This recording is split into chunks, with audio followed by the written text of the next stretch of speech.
Kuna watu huwa wanauliza kama mtu anaweza kukaa katika hii dunia akiwa mtakatifu.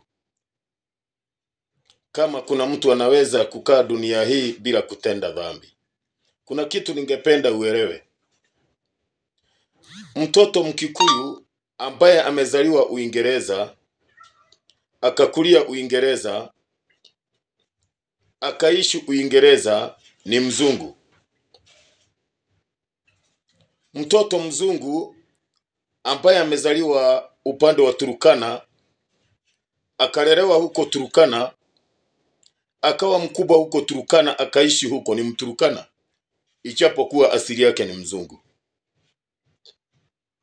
Mkikuyu ama Mjaruo ambaye amezaliwa China, akalelewa China, akakulia China, akaishi China, ni Mchina, ijapokuwa asili yake ni Mjaruo ama Mkikuyu. Inategemea environment, mahali mtu amezaliwa. Ikiwa ulizaliwa katika mazingira ya ulevi, vita, tobacco, usherati, kwa sababu ya ile environment,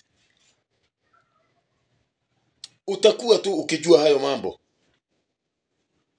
Mtoto ambaye amezaliwa katika mazingira ya kanisa, mazingira ya Biblia, mazingira ya maombi, mazingira ya Injili, hajui shangaa ni nini.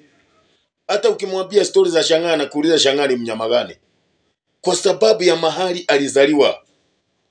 Na diposa nimekuambia mtoto Mkikuyu ambaye amezaliwa Uingereza, hata ukijaribu kumwambia kwenu wewe ni Mkenya na wewe ni Mkikuyu, hii lugha haelewi, kwa sababu alizaliwa Uingereza, akakulia Uingereza, akaishi akakulia Uingereza, akaishi.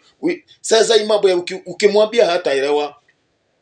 Na ndio sababu inakuwa ni ngumu sana wale watu ambao wamezaliwa katika mazingira ya dhambi kumwambia ya kwamba kuna utakatifu na mtu anaweza kukaa bila dhambi, haelewi. Mtoto ambaye amezaliwa katika mazingira ya Biblia na neno na Injili na utakatifu, ukimwambia mambo ya shangaa na usherati, hiyo lugha ni ngumu, haelewi. Inategemea mazingira. Jameni, ubaya tu ni vile tulizaliwa katika mazingira machafu, mazingira ya dhambi, tukakula dhambi, tukavaa dhambi, tuka-inherit dhambi, ndio sababu tunaona kama hakuna wokovu. Jameni, I wish tulizaliwa katika mazingira ya Ukristo. God bless.